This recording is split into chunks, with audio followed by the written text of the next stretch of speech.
Hello and welcome to this Women's Show special feature. This is our women's program monthly series that we have here. And we are welcoming Tiffany to the program. Tiffany Dowling, you are the president and CEO of M3 Group. And you wear a lot of hats. I do. Thank you for having me, Deborah. And thank you for coming. I'm so glad that you're here because I know that you are busy. We all are, right? We all are busy. We're all busy, yeah. So, yeah, I do wear a lot of hats, but I like it that way. I like to be, busy. I like to do a lot of different things. So I keep myself fairly occupied with the number of things that I have going on. So I know this week you hosted and your company M3 Group put on the Entrepreneurship Awards. I know that you have 3 publications that come out of your company: ING, the Greater Lansing Business Monthly, and Women's Lifestyle Magazine. Correct. Which is how I originally became introduced to who you are and what you do, and then I learned of all the other things that you have under your belt because you also do websites and branding and a number of other things. Yeah, so I have a full-service branding agency. So I've had that for 15 years.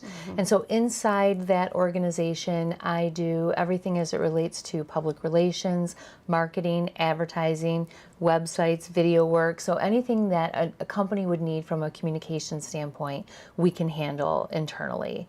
And then as I was doing public relations, I noted that sometimes it was very difficult to get good news published. And so I just figured, why really rely on someone else? I can do this. And so I started the Women's Magazine just over 10 years ago. And it's been so much fun. I love highlighting the great things that women are doing, and I believe that every person has a story, and it's my job to help pull that out of them and then share it with the world. And we want to know your story. So I want to go back a little bit. March is Women's History Month, and that's why we're doing this show. And go back to before M3 Group and how you made that transition into having your own company from where you were before. It's really funny because I think that because I've become an entrepreneur, and I think that I like to build new things, that people think that that's probably something I always wanted to do. That's really not the case. I have a journalism degree, so I've always been a writer, and I love to write, and I'm nosy, so I was a perfect journalist, right? Yep. So you have to be curious. Exactly. So I just really worked in communications, and so when I decided to not be a reporter anymore, I worked in corporate communications. I was still writing, and then because I'm nosy and I get into a lot of different things, I started learning marketing. I started doing the public relations. I learned graphic design. And, so through multiple roles, I ended up finally in state government here in Lansing. And so in that role, I had a 3-year contract position, and I was managing the PR and marketing for a state department. And when that contract was over, I had to make a decision about what I would do next. Now, I did not think I would start a company. What I did think I was going to do was maybe become a vice president of communications at a place in Ann Arbor or someplace closer to where I was living at the time. And if you believe that things all happen for a reason and that life sort of pushes you in a direction, all of a sudden I had all of these people who were like, well, have you ever thought of doing this? Have you ever thought of starting your own company? And I was like, I don't really know if I'm interested in that. But, the more I kept hearing it, the more I thought, you know what, this could be something that I should look at. Now, the interesting piece of this is that I'm a risk taker by nature, so it was not out of the possibility of something that I would look at. But my husband, on the other hand, is not a risk taker. And so he's scared of what your future endeavor may be. Yeah, he really was nervous about, the security of it all, right? And so I ended up creating a business plan, and I presented it to him, and I thought to myself, if I can't convince him, I can't convince anyone. And so here we are, right? Yes. Almost 16 years later, it was a really great decision. And I have to say that I certainly wouldn't be where I am today without his support and understanding, because, when you start a business, those first few years are a lot of work. That's the telltale sign, isn't it? The first few years that you're in business, whether you're going to continue or... Yeah, I think that's the true struggle. It is a struggle, right? Because what was really interesting in those first couple of years is I had been working with multi-million-dollar budgets in state government. And then I go out and I do my own thing, and I have businesses, nervous to give me $5,000. Yes. And it was just a little bit of this culture shock, right? I was like, oh, I mean, I've done all of these things, Yeah.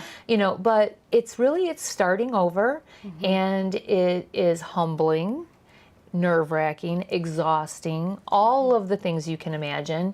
And if you can make it through those years of, being hungry, you have to pay for, people that are helping you, and you have to pay, for your rent and all of those things, and you may not get a check. And it's not 9 to 5. It's not 9 to 5. My husband would call me at 10 o'clock at night and be like, "Are you coming home?" Yeah. I was like, "Oh my gosh, I can't believe how late it is." I was totally immersed in this project. But that happens. That's when you know you love it. It's true. And I Right? am really blessed because I am passionate about what I do every day. And I, leap out of bed in the morning, can't wait to get after it.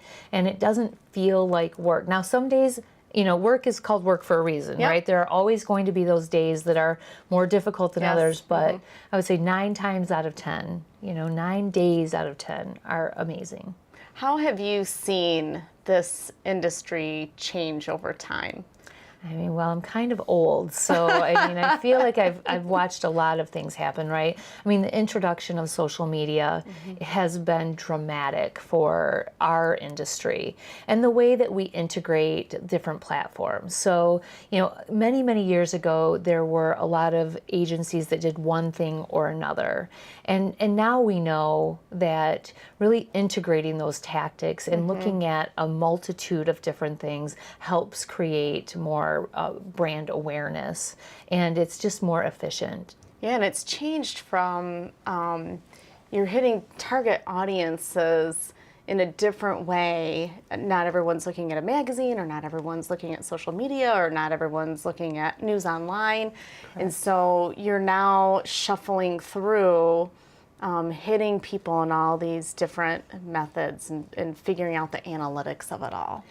Well, I mean, you can see things happening quicker these days because if you're doing things digitally, I mean, right away whether or not you're hitting, hitting the marks, right? So, but that doesn't mean that the more traditional tactics are necessary. So you have to look at what you're trying to accomplish. And when I meet with a client, I really ask them, what are you hoping to see happen here? What would, at the end of the day, if you could wave that magic wand, what would it look like? And then help them figure out how they need to get there. Because, some of the traditional things, if you're looking at general brand awareness or helping people to remember your logo or, something about your organization, then some of those things make sense. If you are doing something where you're trying to, do that direct marketing, you want them to move today, then you might need to do something a lot more targeted. And so it's really understanding how to use all of those things to accomplish the very specific goals every company has.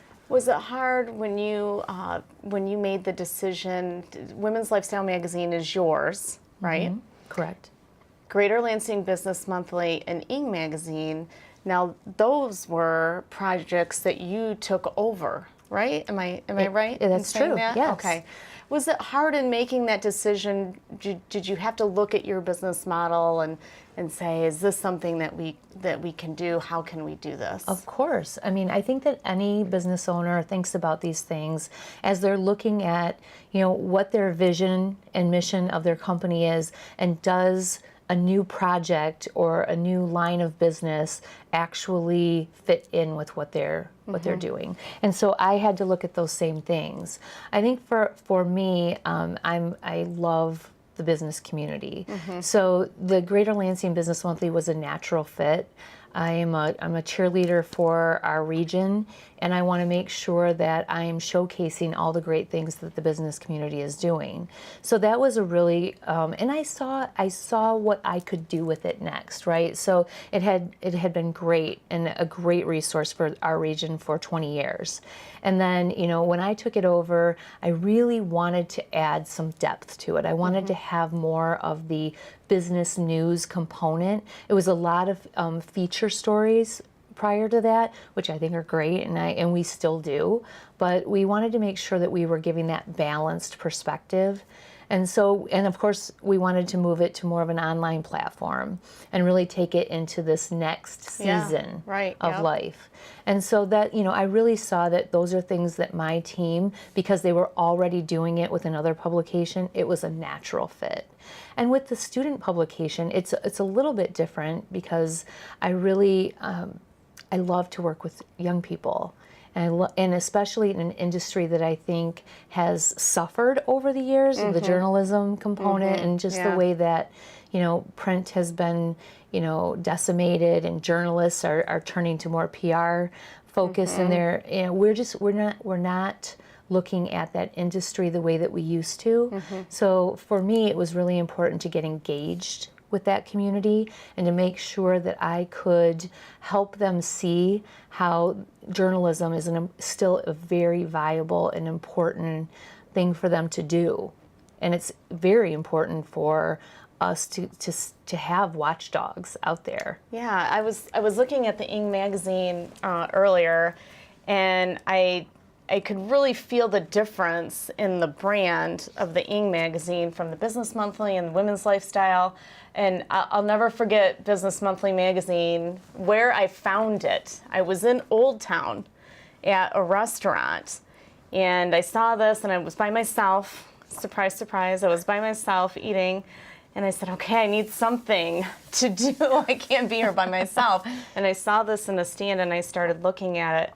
And this was prior to you taking on the magazine. And then I heard that it was ending, and I thought, how can that happen? Because I remember thinking when I saw this is probably one of the best magazines I had seen out there, because there's not something out there that's targeted for businesses like this is. And so I'm glad that you kept this going, because I think it's very important for people to know what's happening business-wise in the community. Because I'm all about, restaurants are here and all that kind of stuff, but there's other things as well.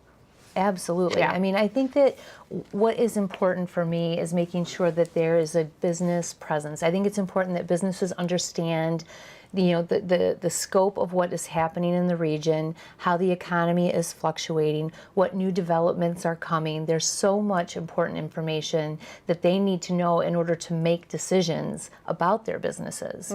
So it's important for me. I think it's a good publication, and we get feedback from people all the time, and some of it is like, we love this piece, we'd like to have more of this, and we listen to that because this really is for the community. Yeah, and so some of the more recent decisions that you've made, you're in swank new facility.